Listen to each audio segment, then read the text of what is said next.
Welcome to Coaching Shorts. It's Neil here, and in this video we are looking at the OSKAR coaching model. There are so many coaching models out there.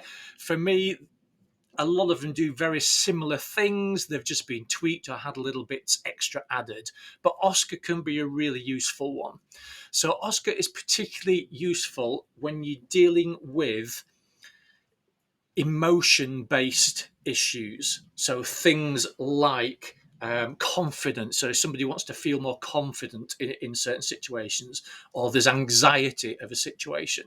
So for me, they work very well when you're dealing with those emotion-based ones. So let's look at the model straight off.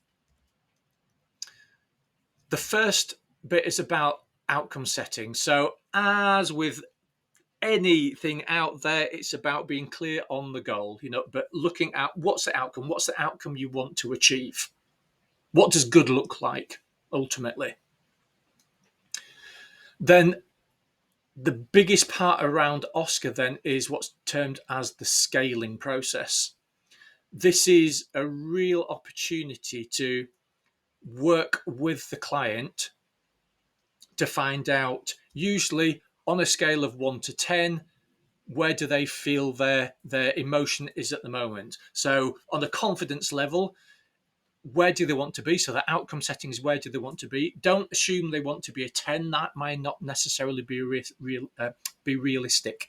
They could want to be an 8, and that's fine. So if they want to be an 8, where are they now? They could be a 2. And what this means is you've then got the ability throughout further sessions to keep reflecting back. Where are they now? Has it changed? Are they moving up? Are they moving backwards? But it's a really useful one to be able to check in and check progress.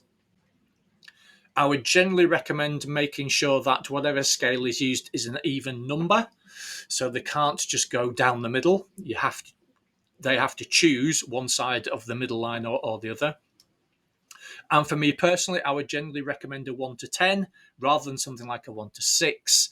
The reason being, those steps, those baby steps, are easier to take. So somebody moving from 2 to 3 there, you can see it's quite a short period, a short step to take. Whereas if they want to go from 2 to 3 on a 1 to 6, it's a much bigger leap. And sometimes that leap can be too much in terms of being confident to do that. So for me, a 1 to 10 does work very well. However, do allow the client to choose. Okay, it's their outcome that they're wanting, so do let them choose. Once you've got the scaling, so if they're now at number 2 and they want to get to an 8, that's fine. Forget the 8 for now.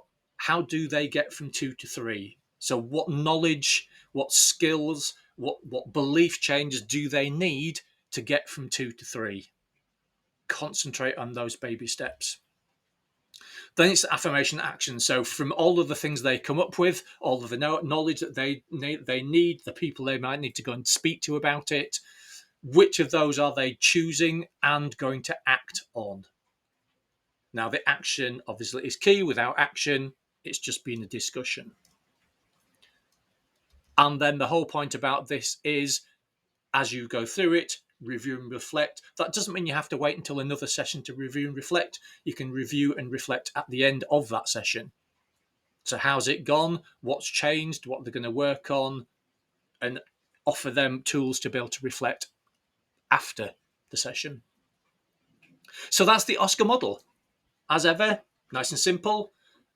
The key bit here really for OSKAR compared to other, many other ones is that scaling part. It's that ability to set those small steps, those small gains, celebrate those small gains, and have a measure to keep coming back to check progress. So there we go. Thank you for listening and watching. Please do like, subscribe, share, and until next time, take care.